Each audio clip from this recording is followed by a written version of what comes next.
ಹೋಗಿ ರೈಟ್ ಇದೆ ನೋಡಿ.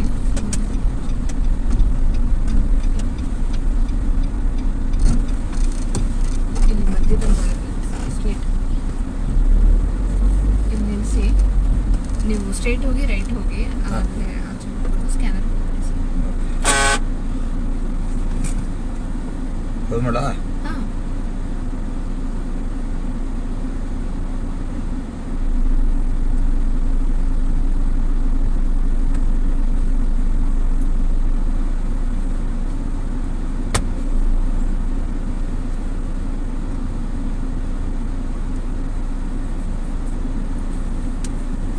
ಸರ್ ಅಮೌಂಟ್ ಎಷ್ಟು ಬಂತು?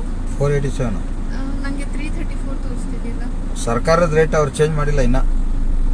24 ರೂಪೀಸ್. ಆಟೋಗೆ ಹೆಂಗೆ 18 ಇದೆಯಲ್ಲ ಹಂಗೆ ಕಾರ್ಗೆ 24 ರೂಪೀಸ್ ಇದೆ. ಅವ್ರು ಇನ್ನೂ ಅಪ್ಡೇಟ್ ಮಾಡಿ. ಅಲ್ಲ ಮತ್ತೆ ನಮಗೆ ಹೆಂಗೆ ಬರ್ತಿದೆ?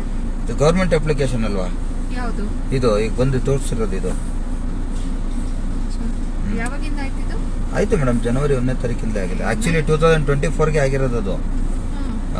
ಈಗ ನೋಡಿ, ಈಗ ಮೀಟರ್ ಟ್ಯಾಕ್ಸಿ ಅಂತ ಕ್ಯಾಪ್ ಹಾಕೊಂಡಿದೀವಲ್ಲ, ಈ ತರ ಎಲ್ಲಾ ಗಾಡಿಗಳಲ್ಲೂ ಇದೇ ತರ ಮೀಟರ್ ಬರುತ್ತೆ. ಇನ್ಮೇಲೆ ಅದೇ ಬರುತ್ತೆ. ಈಗ ಎಲ್ಲ ಅಪ್ಡೇಟ್ ಆಗ್ತಾ ಇದಾರಲ್ಲ, ಬಿಲ್ ಬರುತ್ತೆ ನೋಡಿ ನಿಮ್ಗೆ.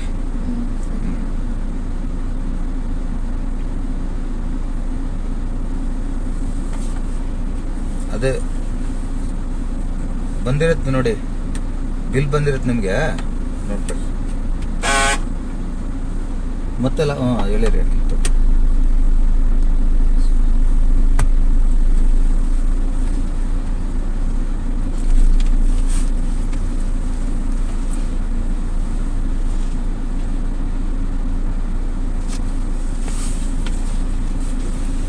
ಅದೇನು ಬಿತ್ತು.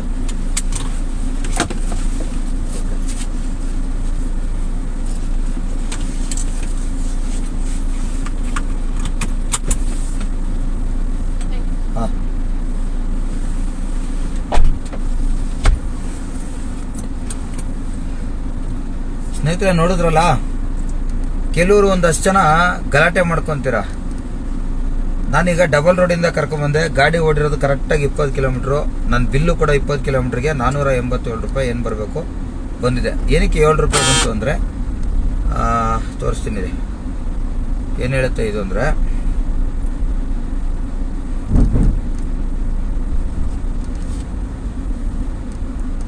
ನೋಡಿ 20 ಕಿಲೋಮೀಟ್ರು 12 ಮೀಟ್ರ್ ಬಂದಿದೆ. ಅಂದರೆ 100 12 ಅಂದರೆ 20.12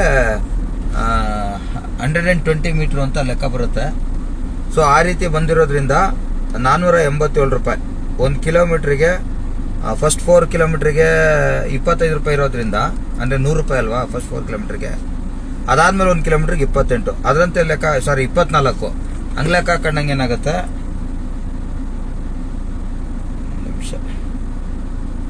ನೋಡಿ ಮೊದಲನೇ 4 ಕಿಲೋಮೀಟ್ರಿಗೆ ಇಲ್ಲ ಹಂಗೆ ಬೇಡ, ಟೋಟಲ್ ಆಗಿ 20 ಕಿಲೋಮೀಟ್ರು ಇಂಟು 24 480 ಪ್ಲಸ್ ಮೊದಲನೇದು ಒಂದು 5 ರೂಪಾಯಿ ಎಕ್ಸ್ಟ್ರಾ ಇರುತ್ತಲ್ಲ ಕಿಲೋಮೀಟ್ರಿಗೆ 1 ರೂಪಾಯಿ ಥರ. 4 ಕಿಲೋಮೀಟ್ರ್ 4 ರೂಪಾಯಿ ಎಕ್ಸ್ಟ್ರಾ ಇರುತ್ತೆ.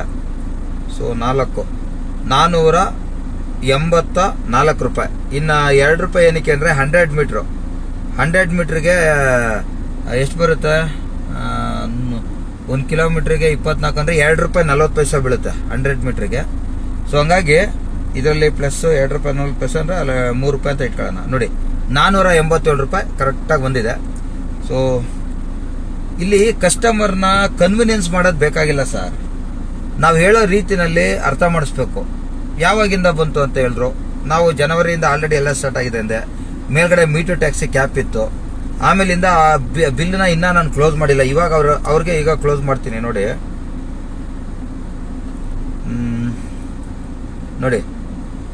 ಇವಾಗ ಕ್ಲೋಸ್ ಮಾಡಿದೆ.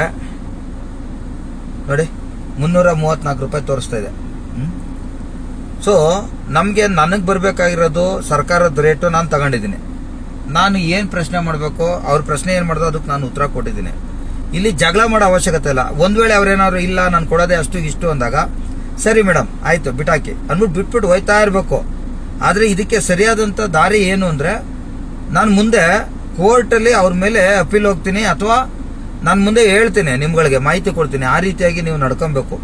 ನಡ್ಕೊಂಡಿಲ್ಲ ಅಂದ್ರೆ ನಿಮ್ಮ ಮನೆ ಬರ್ರ, ನಾನೇನು ಮಾಡೋಕ್ಕಾಗಲ್ಲ. ಒಟ್ಟಲ್ಲಿ ನನಗೆ ತಗೊಳ್ಳೋ ಕೆಪಾಸಿಟಿನೂ ಇದೆ, ಜಗಳ ಮಾಡಿ ತಗೊಳ್ಳೋ ಕೆಪಾಸಿಟಿನೂ ಇದೆ, ಬಿಟ್ಬಿಟ್ಟು ಹಿಡ್ಕೊಳ್ಳೋ ಕೆಪಾಸಿಟಿನೂ ಇದೆ. ನೀವು ಬುದ್ಧಿವಂತರಾಗಿ ಏನು ಮಾಡ್ತೀರಾ ಮಾಡಿ. ತುಂಬ ದಿನ ನಾನು ಈ ಥರದ ವಿಡಿಯೋಗಳನ್ನ ಮಾಡಿರಲಿಲ್ಲ, ಯಾಕಂದರೆ ಸಂಘಟನೆಯಲ್ಲಿ ಸ್ವಲ್ಪ ಬ್ಯುಸಿ ಇರೋದ್ರಿಂದ ಇವೆಲ್ಲ ಮಾಡೋಕ್ಕೆ ಹೋಗಲಿಲ್ಲ. ಇನ್ನು ಮುಂದೆ ಯಾವಾಗ ಸಮಯ ಸಿಗುತ್ತೋ ಆವಾಗ ಮಾಡ್ತಾ ಇರ್ತೀನಿ. ದಯವಿಟ್ಟು ನನ್ನ ವಿಡಿಯೋಗಳನ್ನು ನೀವು ಗಮನಿಸಿ, ನಾನು ಯಾವ ರೀತಿ ಮಾತಾಡಿರ್ತೀನಿ, ಯಾವ ಸಂದರ್ಭದಲ್ಲಿ, ಯಾರ ಹತ್ರ, ಹೇಗೆ, ಆಯ್ತಾ? ಆ ರೀತಿಯಾಗಿ ನಡ್ಕೊಳ್ಳಿ. ಜಗಳ ಮಾಡೋದ್ರಿಂದ ಪ್ರಯೋಜನ ಇಲ್ಲ ಅಂತ ಗೊತ್ತಾಗಿದೆ ನನಗೂ. ನಾನು ಅದಕ್ಕೆ ಬುದ್ಧಿವಂತಿಕೆಯಿಂದ ಕೆಲಸ ಮಾಡ್ತಾ ಇದ್ದೀನಿ. ಧನ್ಯವಾದ. ನೆಕ್ಸ್ಟ್ ವಿಡಿಯೋದಲ್ಲಿ ಸಿಗ್ತೀನಿ.